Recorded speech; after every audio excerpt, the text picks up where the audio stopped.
Vamos a abrir la palabra de Dios y me acompañan al primer capítulo de la carta a los Colosenses.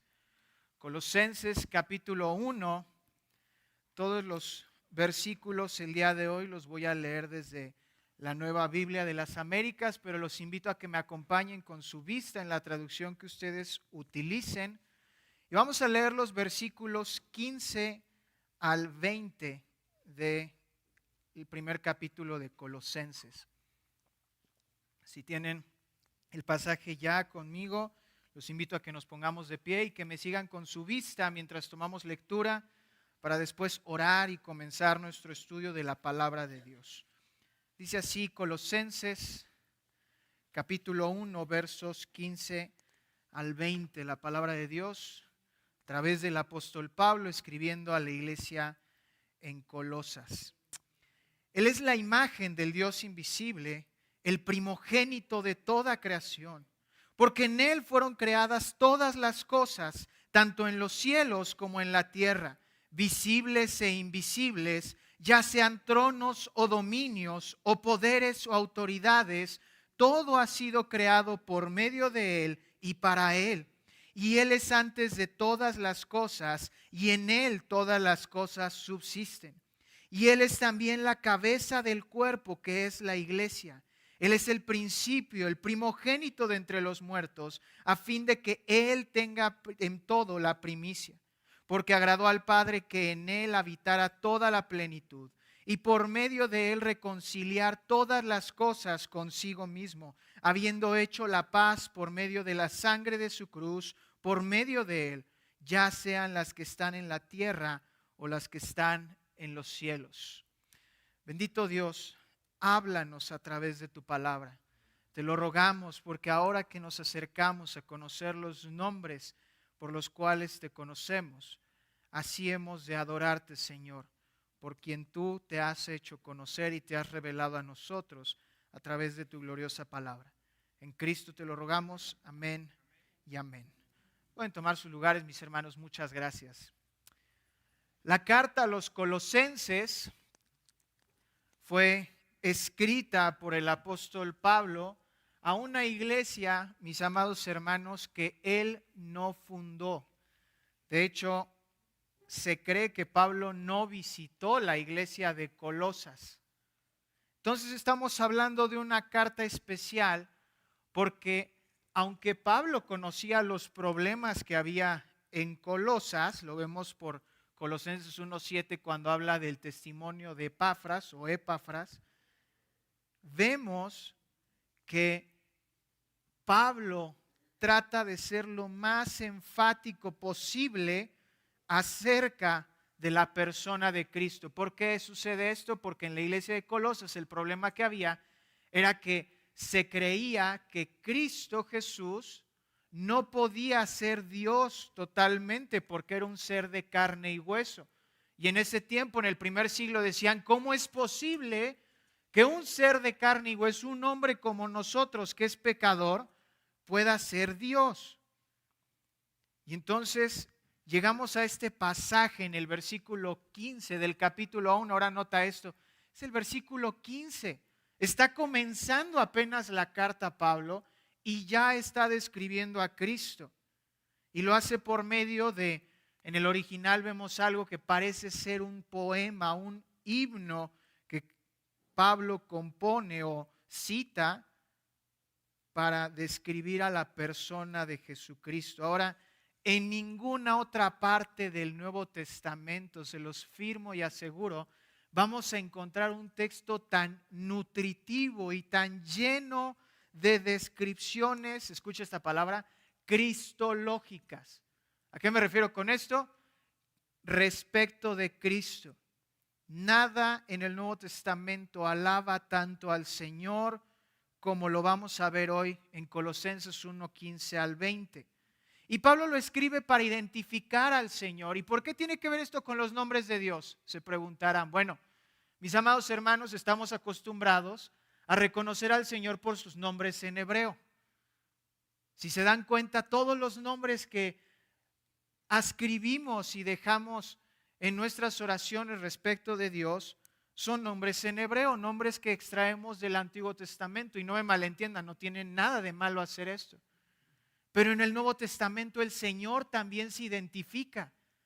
El Señor también es nombrado en el Nuevo Testamento con nombres no solamente distintos, sino complementarios e igualmente perfectos, que nos ayudan a ver que tanto Antiguo como Nuevo Testamentos combinan, comparten, complementan los nombres de nuestro Dios.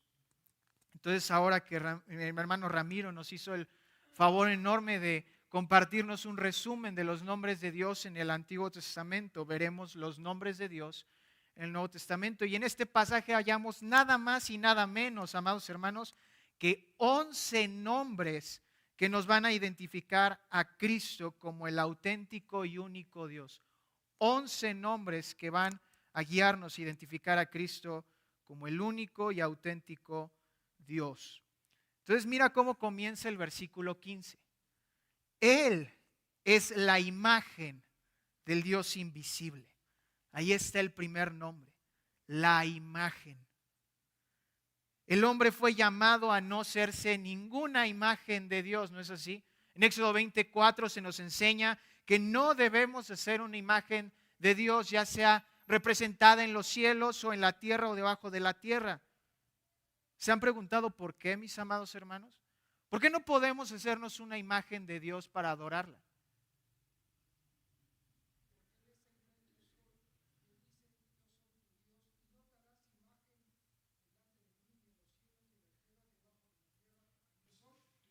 Amén. Porque Él ha dicho que Él es Dios. Ahora, aquí está la clave de esto que menciona mi hermano Jorge. ¿Por qué no puedo hacerme una imagen de Dios y sí puedo hacerme una imagen, por ejemplo, de un estadio, de un edificio? Son maquetas, son imágenes, son representaciones. Bueno, esa palabra que acabo de utilizar, representación, es la clave de por qué no podemos hacernos imágenes de Dios. Porque una representación, una imagen, como su nombre lo dice, valga la redundancia, es una representación de lo que es la especie en general. Y mis amados hermanos, no hay nada dentro de lo creado que pueda decirse que representa plena y perfectamente a Dios. Tomen como ejemplo lo que estudiábamos hace 8 días con el Dios celoso. Cuando Aarón hizo el becerro de oro, ¿por qué el becerro de oro no podía ser una imagen fiel de Dios?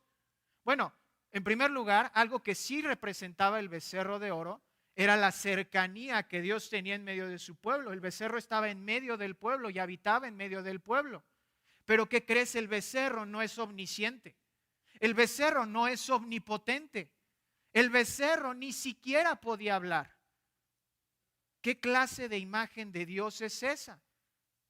No tenía ni podía representar todos los atributos de Dios a plenitud. Hay aún autores y comentaristas que dicen que ni siquiera la cercanía de Dios podía atribuir, porque ¿qué crees? Si tú tenías un becerro en medio, el becerro se iba a ir a vagar a cualquier lado, se iba a ver a dónde podía pastar. Por eso Cristo es la imagen, no es una imagen. ¿Y por qué entonces Él sí es la imagen que podemos adorar? Porque esta imagen no ha sido creada por hombres. Esta es una imagen que Dios mismo nos ha dado. ¿Qué dice Juan capítulo 3? Nadie ha subido al cielo sino el que descendió del cielo.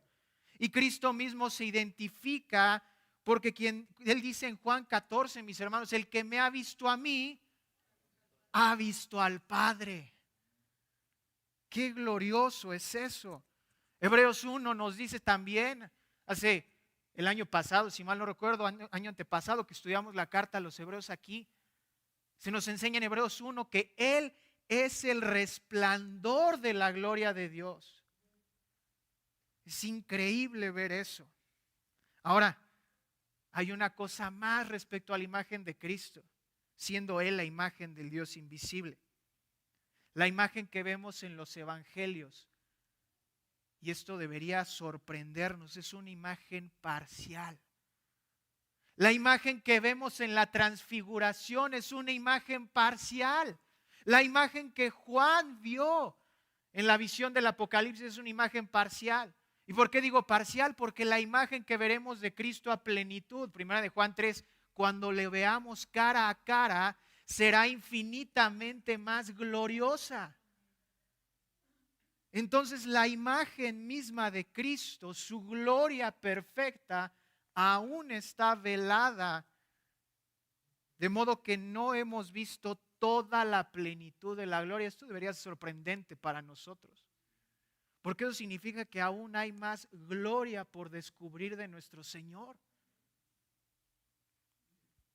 Si hay entonces, amados hermanos, en nosotros alguna imagen de Dios, no debe ser una imagen salida de nuestra imaginación, una imagen que alguien dibuje o describa para nosotros, sino que debe ser la persona de Jesucristo. Él, como dice el texto, es la imagen del Dios invisible. Entonces esa es nuestra primera imagen, nuestro primer nombre, perdón, la imagen. Segundo lugar, Cristo es identificado como el creador. El creador, mira cómo continúa el verso 15 y el 16. Él es la imagen del Dios invisible, el primogénito de toda creación, porque en Él fueron creadas todas las cosas, tanto en los cielos como en la tierra, visibles e invisibles, ya sean tronos o dominios o poderes o autoridades. Ahora el texto aquí comienza con una palabra que es conflictuante a nuestra conciencia si la tomamos a primera vista. Cristo es identificado como el primogénito. Muchos han usado este texto para decir, es primogénito. Entonces nació, tuvo un inicio. Él es el primer ser creado y de ahí salen todas las demás cosas porque es primogénito. Si no fuera primogénito sería eterno, ¿verdad? Pero aquí hay un detalle. La palabra primogénito es utilizada en el primer siglo no solamente para referirse al que nace primero, sino también para el que tiene autoridad sobre sus demás iguales. ¿En qué sentido? En el sentido de que el que es primogénito tiene autoridad, por ejemplo, en el caso del día de hoy. El primogénito, el hermano mayor, el primero en nacer, tiene una posición sobre los demás hermanos. Es su hermano mayor. Cierto modo comparte cierta autoridad por sobre de ellos. Y en este sentido, Cristo tiene autoridad por sobre la creación. Ahora esto sigue indicando que Cristo es creado, ya no, por una sola razón. El que tiene autoridad es el que recibe la herencia. La herencia es todo lo creado. Lo veremos más adelante si estudiamos Colosenses a fondo. Y Cristo es el que va a recibir esta herencia. Él es el que va a ser glorificado y exaltado como el Rey por sobre todas las cosas. Por no decir, Él ya es exaltado como Rey por sobre todas las cosas. Entonces Él como primogénito es el que tiene la preeminencia, el que está por encima de todas las cosas. Tanto así que el verso 16 lo complementa y lo explica. En Él fueron creadas todas las cosas, tanto en los cielos como en la tierra, sean visibles e invisibles. Así como el inventor es dueño de sus inventos, el creador es dueño de su creación. El Señor ha creado todas las cosas. Él es creador. Ahora hay una pequeña peccata minuta, dirían por ahí. Yo estoy diciendo que todo lo material es malo. Acuérdate, en Colosas se decía, todo lo material es malo, todo lo espiritual es bueno. ¿Cómo me vienes a decir que el que es tan bueno, el que es Dios, ha creado todas las cosas buenas? Si todo lo creado, todo lo material trae maldad en sí mismo. La respuesta es sencilla, mis amados hermanos. Génesis capítulo 1.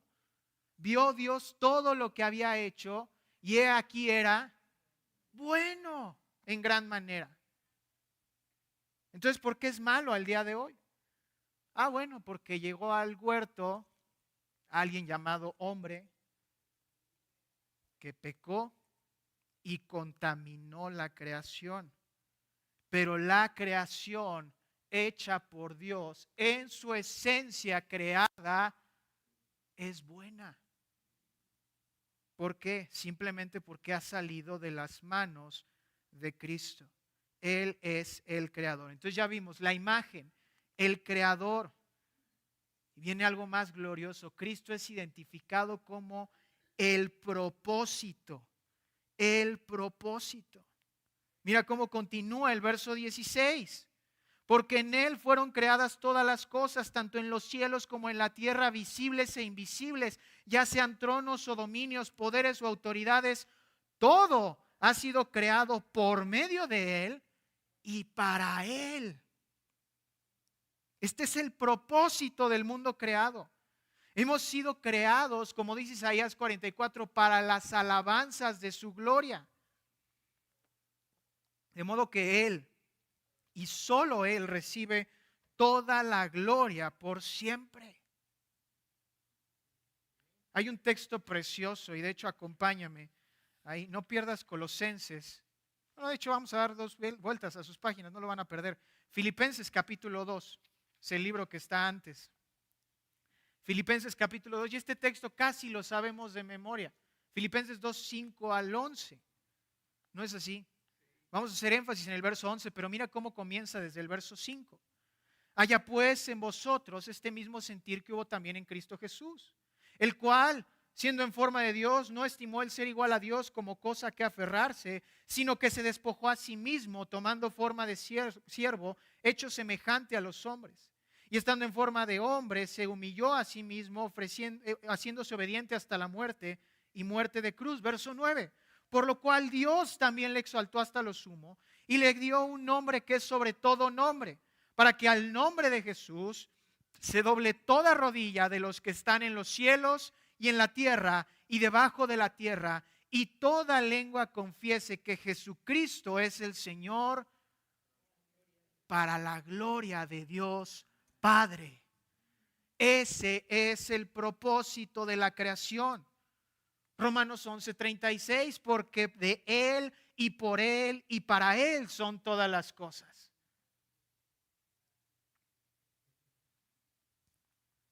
Hace poquito que estudiábamos el propósito del hombre. Podemos ver en el libro de los Eclesiastés, el libro del predicador. Vanidad de vanidades, todo es vanidad. Ahora, con esto no se refiere ni a la revista ni al egocentrismo. No se refiere a que nosotros nos estemos amando al punto de ser vanidosos. No, no se refiere a lo que es vanidad en cuanto al autoalabanza. Se refiere a lo que es vano, a lo banal, a lo fútil, lo que no tiene sentido. Y el libro de Eclesiastés termina diciendo que el fin de todo discurso es este, Eclesiastés 12. Teme a Dios y guarda sus mandamientos, porque este es el fin del hombre, este es el ser del hombre, este es el propósito del hombre, esta es la realización del hombre. Lo que está diciendo Eclesiastés es: ¿quieres ser feliz? No lo vas a hacer teniendo dinero, Eclesiastés 2. No lo vas a hacer teniendo un trabajo donde no haces nada y ganas mucho, Eclesiastés 2 en la segunda parte. No es creyendo que tienes tiempo para hacer lo que quieras, Eclesiastés 3. Y aún es más sorprendente en los últimos capítulos, no es casándote, Eclesiastés 9. No es creyendo que estás siendo feliz con lo que haces, Eclesiastés 10. No es en el placer, Eclesiastés 11. Es siguiendo los mandamientos del Señor, porque ese es tu propósito como hombre. Lo escribió el hombre más sabio que pisó la tierra después de Cristo. Así que ustedes decidan si vamos a escuchar a los filósofos griegos o a la palabra de Dios. Él es el propósito. Reconocemos a Cristo porque Él solo se lleva la gloria. Él es celoso de esta gloria, lo vimos la semana pasada. Y entonces, ¿cómo entendemos si Cristo es el propósito de mi vida o no? Pregunta seria, aprovechando que estamos hablando de su nombre. Bueno, ¿compartimos gloria con Cristo? No, la pregunta no es si deberíamos o no compartir gloria con Cristo. La pregunta es, ¿compartimos gloria con Cristo el día de hoy? Si yo les digo el día de hoy, fíjense hermanos, yo acabo de terminar mi examen. También, fíjense, yo pude terminar el texto para poder compartirlo con ustedes. Y yo tomé mis notas y yo lo leí y ahorita yo lo estoy compartiendo. ¿Qué palabra se repite más en esas frases? Yo. Entonces, ¿a quién estoy adorando? A mí mismo. Lo acabamos de estudiar. El propósito es darle la gloria a Cristo. Nuestros cantos deben estar llenos de Cristo. Por eso, y justo lo anoté, exaltado Cordero de Dios, el que es Alfa y la Omega, el que es el gran yo soy, el que es el Rey vencedor. ¿En qué momento me mencioné a mí mismo? En ninguno. ¿Por qué? Porque yo no soy el propósito. Es Él. Así que no se trata de que yo creí en el Señor, yo vengo a servir, yo diezmo, yo oro todos los días, yo cumplo con todos mis deberes, yo. Él. Cristo es la imagen, es el creador, es el propósito, es el eterno. Continúa el texto en el verso 17, Colosenses 1:17. Y Él es antes de todas las cosas. Aquí Cristo es reconocido finalmente para poner sentencia final a la palabra primogénito del versículo 15. No me malentiendan, colosenses. Cristo no es el primero de todas las cosas. No, Él es antes de todas las cosas. Hay algunos filósofos cristianos que incluso llegan a decir que antes de que existiera el tiempo, antes de que se le diera cuerda al primer reloj en el universo, Cristo ya estaba, porque si no, ¿quién le dio cuerda en primer lugar?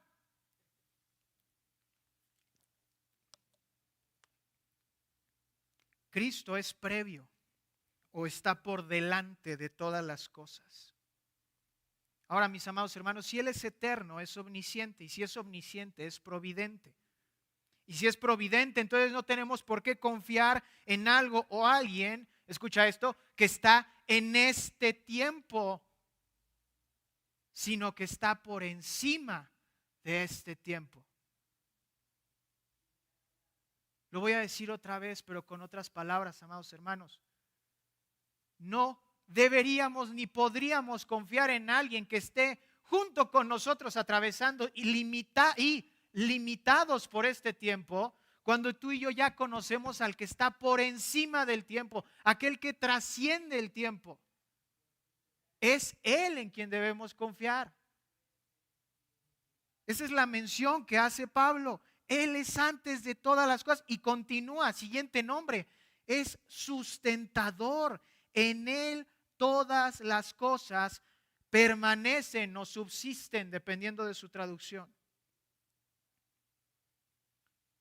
Este es el significado. Yo creo que ustedes se han encontrado este versículo cuando han leído el libro de los Hechos, Hechos 17:28, porque en Él vivimos y nos movemos y somos. ¿Y qué quiere decir esto? ¿Es Dios una especie de campo por el cual atravesamos y caminamos encima? ¿O Dios es el aire porque en Él nos movemos? ¿Y cómo? Bueno, este texto da luz a lo que vemos en Hechos 17. Todas las cosas encuentran sustento en Él. Es por eso que en Él vivimos. Todas las cosas permanecen como permanecen el día de hoy, porque Él las sostiene de este modo. Por eso en Él nos movemos. Y Cristo es el que le da vida al universo. Te recuerdo que Cristo sopló aliento de vida al hombre en el Génesis. Por eso en Él somos. Los demás dioses e ídolos incluyendo al dinero, los estudios, el trabajo, tú, yo, todos los ídolos que podemos imaginar que podemos hacernos, no pueden proveer ni sustentar. Amados hermanos,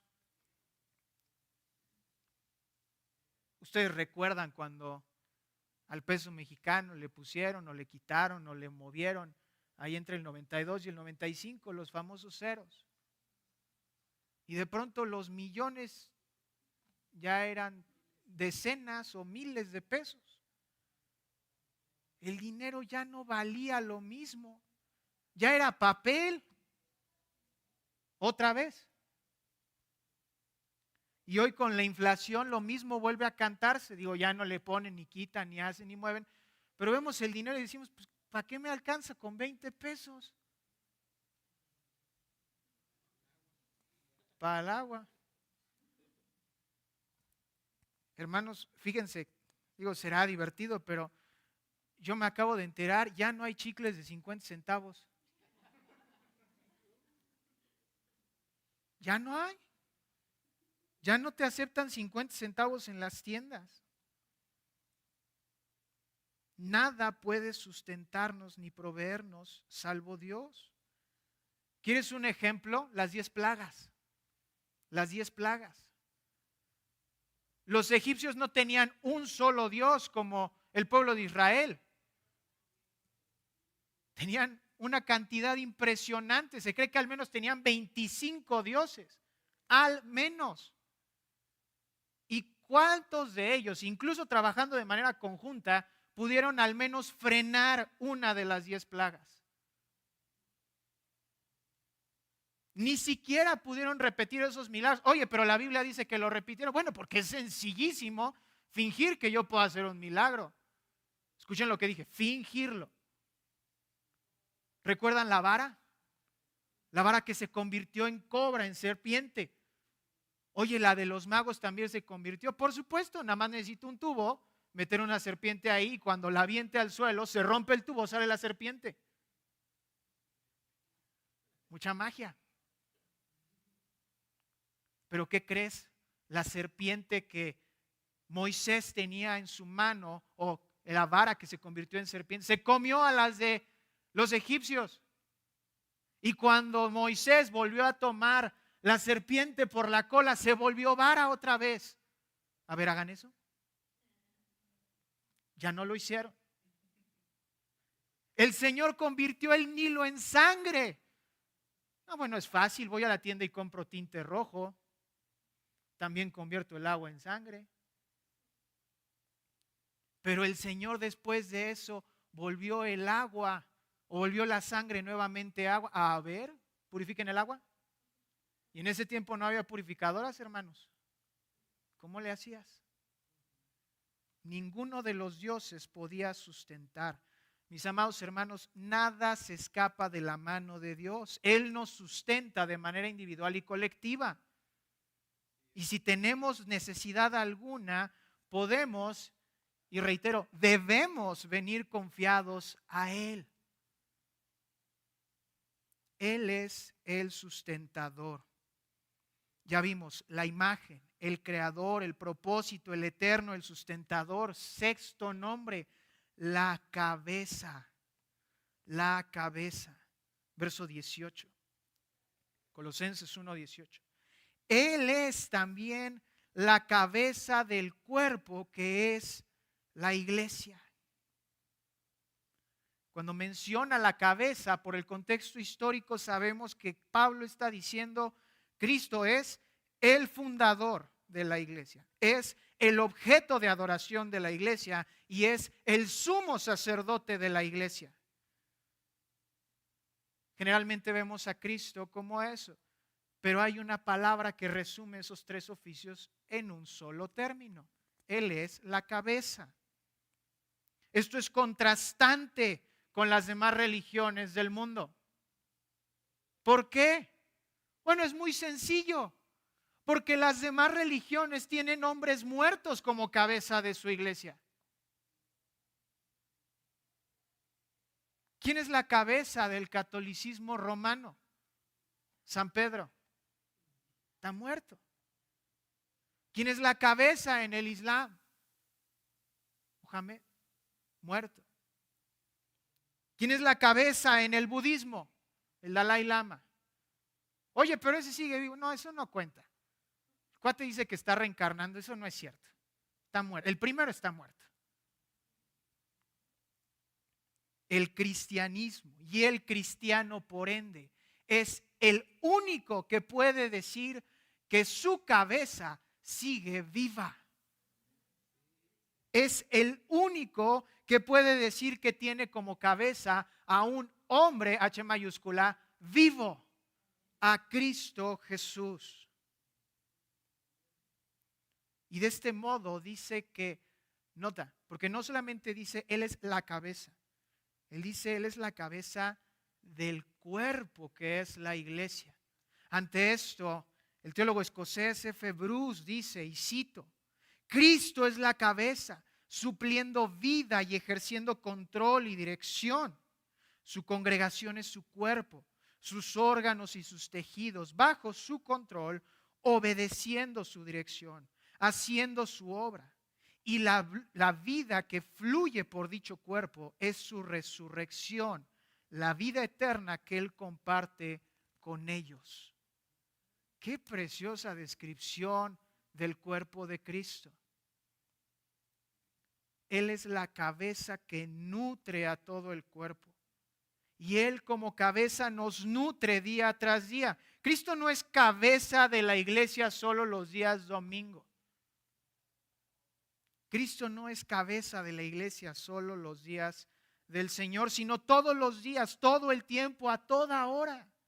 Entonces, amados, reconozcamos a Cristo no solamente un amén, sino también con una vida sujeta a esa cabeza a la cual proclamamos que es. Andando como Colosenses dice, por cierto, 5 versículos antes, andando como es digno del Señor.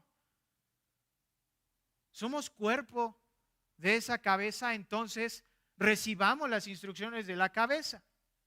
Ustedes lo saben, yo lo sé. El cerebro es el que manda las instrucciones para que movamos el cuerpo. Bueno, seamos coherentes con esa descripción y seamos un cuerpo obediente a la cabeza que es Cristo. Otro nombre más, por si no es suficiente que Pablo y yo hubiese descrito bastantes nombres de Cristo, va otro más. Él es la imagen, el creador, el propósito, el eterno, el sustentador, la cabeza. Y en el verso 18, en la segunda parte, Él es la resurrección. Él es también la cabeza del cuerpo, que es la iglesia. Él que es el principio, el primogénito de entre los muertos, a fin de que Él tenga en todo la primicia o preeminencia. Cristo no tenía que comprobar que era Dios o que es Dios. Él es Dios. No le debía explicaciones a nadie. Pero si alguien tenía dudas, podría haber dicho, mírenme, ven Tomás, pon tu mano en mis heridas y ve que sí soy yo. Cristo resucitó. Y en su resurrección Él demostró, como dice Hechos 26, que había de padecer y que por motivo de su resurrección, Él debía ser el primero en proclamar la luz tanto al pueblo judío como a los gentiles. En cristiano, ¿qué está diciendo? Cristo resucitó como el primero de entre todos los que vamos a resucitar por la fe, con este nuevo cuerpo que el Señor nos dará para poder estar frente a Él. Él es el primero. Y si Él tiene el poder para resucitar Él mismo de entre los muertos, entonces Él tiene poder para levantar a otros de entre los muertos, incluyéndote a ti, incluyéndome a mí. ¿Cómo lo sabemos? Si Él no resucitó a otras personas, ¿o sí? Así lo hizo. Juan capítulo 11 resucitó a Lázaro. Entonces Cristo no solamente tiene poder para resucitarse a Él mismo, no, su poder está por sobre todos. ¿Cuánto dinero podríamos pagar para que nos hagan esto? ¿Cuántas horas de servicio debemos cumplir para que nos resuciten? Es absurdo. Es el poder de Cristo. Cristo es la resurrección. Por eso cuando llega, ¿qué le dice Cristo a las hermanas de Lázaro en Juan 11? Yo soy la resurrección y la vida. Yo soy la resurrección y la vida. Él es la imagen, el creador, el propósito, el eterno, el sustentador, la cabeza, la resurrección y un nombre precioso, el amado o el Hijo. El amado o el Hijo. Verso 19. Porque agradó al Padre que en él habitase toda la plenitud. El texto original no tiene la palabra Padre. Simplemente dice porque agradó o se agradó que en él habitara toda la plenitud. Pero aquí el punto central es la plenitud. ¿Por qué? ¿Recuerdan lo que acabo de decir acerca de Colosas? Esta ciudad donde lo físico es malo, lo espiritual es bueno. Entonces yo, maestro de Colosas, yo, maestro gnóstico, así se llamaba esta herejía, gnosticismo, te quiero invitar a que experimentes la plenitud, porque en este cuerpo mortal que tú tienes no la vas a poder experimentar. Es a través de mi enseñanza que yo te puedo llevar a conocer la plenitud. Entonces llega Pablo y dice, a ver, espérate, en Cristo está la plenitud. ¿De qué estás hablando? Se agradó de que en él estuviese toda la plenitud. ¿Qué significa esto? En una sola expresión, o es Cristo o no es nada. O es Cristo o no es nada. Porque o lo tienes todo con él o no tienes nada, por más que quieras tener cosas, por más doctrinas que añadas. No tienes nada si no tienes a Cristo. Es lo que está diciendo Pablo. Esto es lo que separa al cristianismo histórico y fiel de todas las sectas, mis amados hermanos. Mientras que todos los demás ven a Cristo como un hombre muy sabio, como lo ve el Islam, como un ángel, como lo ve la sociedad de la Atalaya, como lo ven los mormones, como un hombre exaltado. El cristianismo histórico lo reconoce como Dios. ¿Por qué? Porque al Padre le agradó y se agradó que en él habitase toda la plenitud. Ahora regrésate conmigo a la palabra agradó. Es algo armonioso. No es un plan de emergencia. A Dios no se le escapó de las manos que Eva comió del fruto. Dios no se fue a checar sus redes sociales mientras Eva comía del fruto prohibido. Y entonces dijo, tengo que hacer algo para rescatar a estos. ¿Cómo se me pudo ir? No, el Señor ya lo tenía. Desde antes de la fundación del mundo, dice el texto ahí en Romanos. Y entonces el plan incluye a esta segunda persona de la Trinidad, a Jesucristo, de quien estamos hablando aquí en los 6 versículos que estamos estudiando el día de hoy. Y cuando llega Cristo con Juan el Bautista, que se llama así porque bautizaba, no porque era bautista.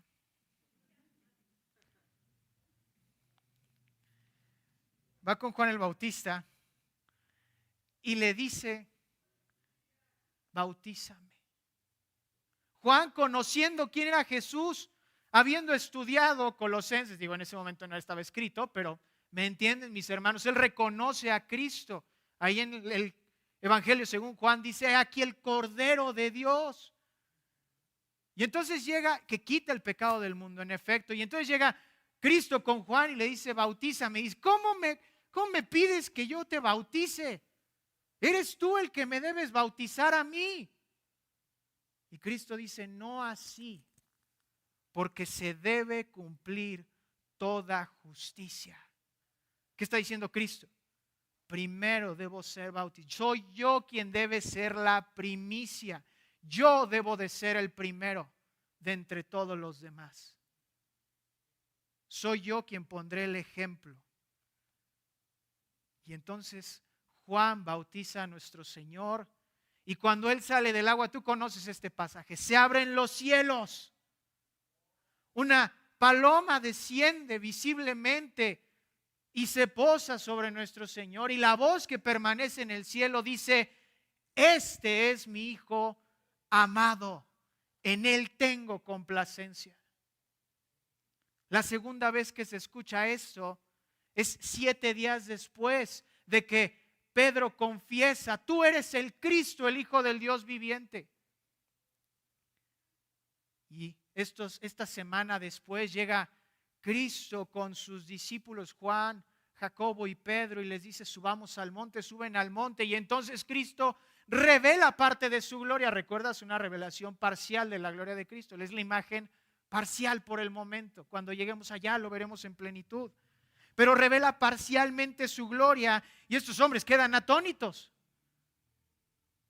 Pero Pedro, con ese espíritu mexicano que tenía, me cae. Dice, Señor, que es buenísimo que estemos tú y yo aquí. Déjanos hacer unas tiendas, unas enramadas, que es esto, unas tiendas para que podamos quedarnos aquí. Sí, de aquí soy, aquí me quedo. Una para ti, una para Moisés, otra para Elías. De aquí no se van tampoco. Mi casa es tu casa, aquí quédate, por favor. Y entonces antes de que Pedro siguiera diciendo estas incoherencias, nuevamente se ven los cielos abiertos y el Señor dice, este es mi Hijo amado, a Él oíd. En otras palabras, Pedro, deja de decir lo que estás diciendo. Escucha a Cristo. Está Cristo hablando con Moisés y con Elías y te pones a hablar. ¿Es en serio? Él es el Hijo amado. Vaya la plenitud de Cristo que hemos visto hasta este momento, ¿no es así? Y falta. Él es la imagen, Él es el creador, el propósito, el eterno, el sustentador, la cabeza, la resurrección, el amado, la reconciliación. El versículo 20 comienza diciendo, y por medio de Él reconciliar todas las cosas consigo mismo, o con Él mismo, dependiendo de su traducción. Cristo es aquel que obró la reconciliación. ¿Qué es la reconciliación? La reconstrucción del puente entre Dios y los hombres. Por eso en el latín se hablaba del oficio del pontífice, el que hace puentes. Ahora, esto lo relacionamos con el catolicismo romano porque ellos llaman al Papa el sumo pontífice, el hacedor de puentes. Pero nota qué blasfemo es ese nombre si consideramos que el único que ha hecho un puente entre Dios y los hombres es Cristo. Es Cristo. Ahora, esto pasa a ser la paz de todo cristiano alrededor del mundo, mis amados hermanos. La reconciliación es hallada única y directamente en Él. Podemos venir confiados sabiendo que el puente que Él construyó no se va a caer. Piénsalo de este modo. El día que tú y yo construyamos un puente, tú y yo no somos expertos, bueno, no sé si hay algún arquitecto aquí, pero los que no somos arquitectos, si el día de mañana hacemos un puente, te aseguro que se nos va a caer. Pero el puente que ha hecho Cristo entre Dios y los hombres, la escalera que vio Jacob, donde subían y descendían ángeles, nunca se va a caer. Jamás va a colapsar. Él es la reconciliación. Y fíjate con quién reconcilió todas las cosas. Con Él mismo. con Él mismo. ¿Y cómo lo hizo? Siguiente nombre: el sacrificio o la expiación. Verso 20.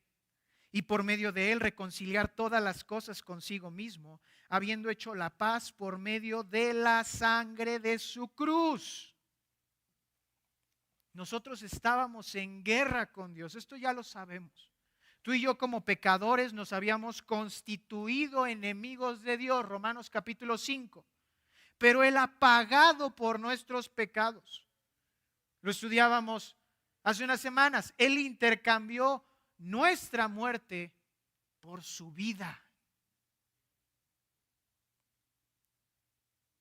Cuando Juan tiene la visión en el Apocalipsis, en Apocalipsis capítulo 5, hay un rollo, valga la redundancia, enrollado, un libro enrollado, con varios sellos, 7 para ser exactos.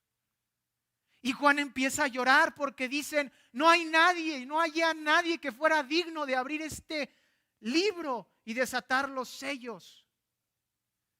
Pero entonces dice Apocalipsis 5, versos 5 y 6, el ángel volteó y me dijo, mira, el león de la tribu de Judá, la raíz de David, ha vencido para abrir el libro y sus 7 sellos. Y dice Juan que él miró y vio entre el trono, entre los 4 seres vivientes, a un cordero como inmolado. ¿Qué significa esto? La sangre sigue fresca. La sangre de Cristo no ha formado cicatriz, no se ha secado. ¿En qué sentido?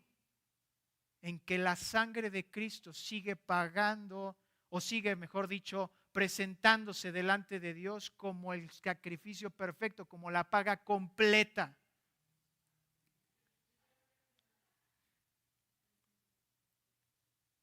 Cristo hizo la paz por medio de la sangre de su cruz. ¿Y qué esperanza encontramos sabiendo que sigue delante de Dios como inmolado? Bueno, que el día de hoy, si pecamos, el cordero sigue delante de Dios. El sacrificio sigue presentado delante de Dios. Glorificado, resucitado sin duda alguna. Cristo ya no está en ninguna cruz, eso lo sabemos. La cruz y la tumba están vacías, pero la sangre sigue fresca. En ninguna otra creencia doctrinal vemos a la deidad sacrificándose por su pueblo de manera suficiente y total. Claro, tú ves las demás religiones, sí, sus dioses también son buenísimos. Se sacrificaron por su pueblo. Qué fregones son esos dioses. No, espérate. Se sacrificaron parcialmente porque tú tienes que cumplir con tu parte. Qué ineficientes son esos dioses. No pueden ni siquiera salvar a sus propios súbditos. ¿Es en serio? ¿Qué clase de dioses son esos? Nuestro Dios, nuestro Cristo, por otro lado, hizo no media paz, no firmó una parte de los acuerdos de paz. Él firmó por ambas partes. Él logró la paz por medio de la sangre de su cruz. Y continúa, nota esto, último nombre, el mediador. Verso 20, ¿cómo continúa? Por medio de él, repito, dice Pablo, ya sean las que están en la tierra o las que están en los cielos, es mediador. Él hizo la paz entre Dios y las cosas que están en la tierra o en los cielos. La obra de la salvación, mis amados hermanos, es exclusivamente por medio de Él. Esta afirmación de que la salvación solo es por medio de Cristo debe ser el palpitar de tu vida. Mis amados hermanos, no debemos salir de esta iglesia sin que nuestro corazón palpite al ritmo de Cristo. Porque si no es así, entonces nuestra fe está cimentada en alguien. Dice Pablo que no es Cristo. ¿Por qué lo dice así? Porque Él es la imagen, Él es el creador, Él es el propósito, Él es el eterno, Él es el sustentador. Él es la cabeza, Él es la resurrección, Él es el amado, Él es la reconciliación, Él es el sacrificio, Él es el mediador.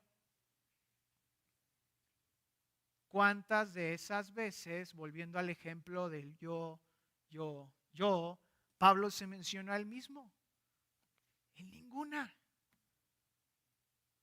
Este es el punto de nuestro texto el día de hoy. Mis amados hermanos, los nombres de Dios sí nos revelan quién es nuestro Señor. Pero yo te quiero hacer una invitación especial el día de hoy, y es a que reconozcas los nombres de Dios también en este Nuevo Testamento. Hoy acabamos de ver tan solo 11 nombres en 6 versículos. Y así como llamamos a Dios nuestro estandarte, nuestro sanador, nuestro proveedor, también podemos llamarlo nuestro mediador, nuestro reconciliador, nuestra cabeza, nuestro eterno, nuestro propósito.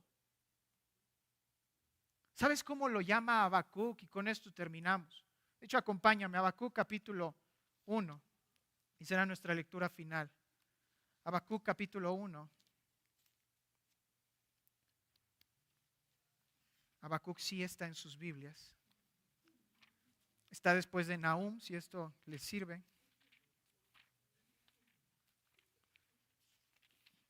Y está antes de Sofonías.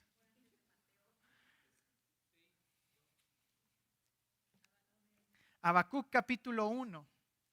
Habacuc, como lo hemos visto en algunas semanas, donde hemos tenido el precioso privilegio de estudiar este libro, está él preguntándole a Dios cómo es que su justicia obra, si es que, Señor, ¿cómo es que vas a castigar a tu pueblo, tu amado pueblo? Sí hemos pecado, pero Señor, no somos nosotros tus hijos, tus escogidos. Y el Señor dice, voy a disciplinarlos aún así, porque ustedes han pecado. Habacuc capítulo 1, versos 5 al 11. Y entonces escucha la respuesta de Habacuc. Esta debe ser nuestra oración y con esto concluiremos para después orar. Habacuc capítulo 1, verso 12. ¿No eres tú desde el principio o desde la eternidad, oh Señor, Dios mío, santo mío? No moriremos, Señor, porque los has puesto para juicio y tú, oh roca, los has establecido para corrección.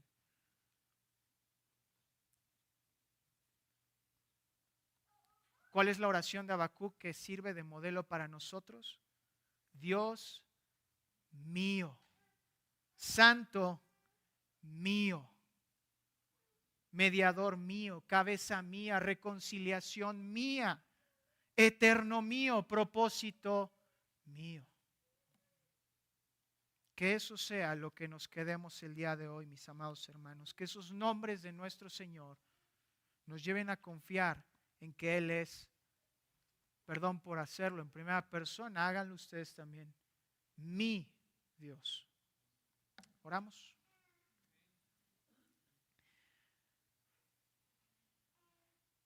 Amado y precioso dador de gracia. Bendito Padre y Señor, gracias. Gracias porque por medio de este texto pudimos ver el día de hoy que nuestro Señor Jesucristo, tu Hijo, es nuestro Señor. Es mi Señor. No solamente, Señor, hallamos nombres tuyos que describen perfecciones y virtudes tuyas en el antiguo pacto, sino que también, Señor, de este lado de las Escrituras vemos cómo es que tú y Señor y tu Hijo Cristo son descritos de una manera tan gloriosa que podemos acercarnos hoy, Señor, y decirte, tú eres mi Salvador, tú eres mi mediador, tú eres mi sacrificio, tú eres mi reconciliación, tú eres mi cabeza, Padre Santo. Tú eres mi propósito. Tú eres mi sustentador. Y si es así, Señor, la lección es una sola. No tengo por qué confiar en nada más. ¿Por qué me acercaría yo al dinero, Señor, o al trabajo, o a las personas en busca de paz y plenitud? si en tu Hijo Cristo lo tenemos todo? Permite que esa verdad se siembre y dé fruto en nuestro corazón. Inclínanos, y me atrevo a decir, Señor, incomódanos, para que no solamente sea algo que nos quede a nosotros, sino que podamos salir y gritarle al mundo, Señor, que tú eres todo esto y más. Que el mundo no necesita plenitud en cualquier otra cosa. Que sus vicios jamás van a llenar el vacío en su corazón, sino solo Cristo. Úrgenos, Señor, a que estos nombres no solamente permanezcan en nuestra memoria, sino que nutran y alimenten nuestro corazón para que podamos dar fruto delante de ti, Señor, a quien debemos amar por sobre todas las cosas, y delante de nuestro prójimo, a quien hemos de amar como nosotros mismos. A ti es la gloria, Señor, por los siglos de los siglos. Así siempre ha sido, es y será, y todo esto lo decimos y lo entregamos en el nombre que es sobre todo nombre, el nombre de nuestro Salvador y Señor, el que es la cabeza de nuestra iglesia, en Cristo Jesús.